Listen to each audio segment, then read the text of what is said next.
ఒక రాగి, ఇత్తడి, వెండి, మట్టి ఏది మీ స్తోమతకి కుదిరితే దొరికితే ఆ పాత్రని తీసుకొని, దాంట్లో నీళ్లు నింపి, ఒక ఎర్రటి పువ్వు వెయ్యండి. ఎర్ర మందార పువ్వయితే మరీ మంచిది. కుదిరితే ఎర్ర గన్నేరు పూలు వెయ్యండి. కొద్దిగా పసుపు, అక్షతలు అందులో వేసి, స్వామివారికి 3 సార్లు స్వామిని చూస్తూ, ఓం సూర్యాయ నమః అని కానీ, లేదా ఓం ఆదిత్యాయ నమః అని గాని స్వామికి సమర్పించండి 3 సార్లు. ఆ ప్రసాదాన్ని అక్కడ నివేదనం చేసి, పక్కన స్వామివారికివి సమర్పించండి. ఈ ప్రక్రియని బయట చేయలేని వాళ్ళు, ఏ అపార్ట్‌మెంట్‌లోనో, హౌస్ లోపలుండో చేసేవాళ్ళు, మీరు కిటికీలోంచో, లేకపోతే బాల్కనీలోంచో చేసుకునేవాళ్ళు, ఆ అర్ఘ్యమొదిలి నీళ్లు కింద పడకుండా కింద ఒక పాత్ర పెట్టుకోవచ్చు. ఆ తర్వాత ఆ నీళ్ళని మొక్కల్లో వేసేయొచ్చు. తులసి మొక్కలో వేస్తే మరీ మంచిది. దాని తర్వాత ఆ ప్రసాదాన్ని ఇంట్లో వాళ్ళందరూ స్వీకరించండి. దానివల్ల ఎన్నో సత్ఫలితాలు లభిస్తాయి. యోగ సాధకులకు మరియు ఆయుర్వేదంలో సూర్యుడు కేవలం ఒక ఖగోళ వస్తువు మాత్రమే కాదు.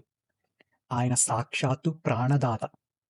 మన శరీరంలోని మణిపూరక చక్రం లేదా సోలార్ ప్లెక్సస్‌ను ఉత్తేజితం చేయడానికి ఈరోజు చేసే సూర్య నమస్కారాలు, గాయత్రీ మంత్రం, ధ్యానం ఎంతో శక్తినిస్తాయి. కనుక ఆ రోజు సాధ్యమైనంత వరకు సూర్య నమస్కారాలు చేయండి. గాయత్రీ మంత్రం చదవండి. వీలైతే ఒక్క 10 నిమిషాలైనా సరే ధ్యానం చేయండి. ధ్యానంలో ఆ సూర్య భగవానుడిని తలుచుకోండి. ఓం సూర్యాయ నమః, ఓం ఆదిత్యాయ నమః, ఓం కాశ్యపేయాయ నమః అంటూ ఏదో ఒక నామం పట్టుకుని, లేదా మీకు నచ్చిన మీ ఇష్టదైవం యొక్క నామం పట్టుకునైనా సరే ధ్యానం చేయండి.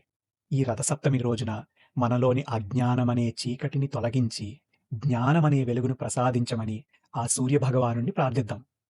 ప్రకృతితో మమేకమైన కొత్త శక్తిని పొందుదాం. మన సనాతన ధర్మంలో ప్రకృతితో ముడిపడిన ఎన్నో గొప్ప గొప్ప ఆచారాలు, వ్యవహారాలు ఉన్నాయి. వాటిల్లో అతి ప్రాముఖ్యంగా చెప్పుకునేది రథసప్తమి. అందరికీ రథసప్తమి శుభాకాంక్షలు. స్వస్తి.